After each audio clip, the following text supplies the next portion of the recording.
এক মহিলা প্রতিদিন আল্লাহর নামে একটি রুটি তার ঘরের বাইরে ঝুলিয়ে রাখত। এই রুটি নিতে প্রতিদিন এক বৃদ্ধ লোক আসত, কিন্তু শুকরিয়া জানানোর বদলে সে শুধু একটি অদ্ভুত কথা বলতো, যা করেছো তাই তোমার কাছে ফিরে আসবে। কথাটা শুনেই মহিলার খুব রাগ হতো। তার মনে হতো এই বৃদ্ধ দোয়া করার বদলে অভিশাপ করছে। অতিষ্ঠ হয়ে একদিন শয়তান তার মাথার উপর চেপে বসলো। পরের দিন সে রুটিতে বিষ মিশিয়ে দিল, যাতে প্রতিদিনের কেচ্ছাই শেষ হয়ে যায়। কিন্তু যেই সে রুটিটি ঝোলাতে গেল, তার হাত কেঁপে উঠল। সে ভাবল, আস্তাগফিরুল্লাহ, আমি একই গুনাহ করতে যাচ্ছি। সে তখনই ওই বিষাক্ত রুটিটি আগুনে ফেলে দিল এবং একটি ভালো রুটি এখানে ঝুলিয়ে দিল। তখন বৃদ্ধ এলো, রুটি নিল এবং একই কথা বলে চলে গেল। কিছুক্ষণ পর মেয়েটির দরজায় টোকা পড়ল।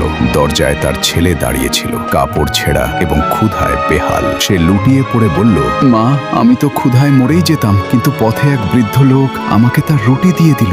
মায়ের পায়ের তলা থেকে মাটি সরে গেল।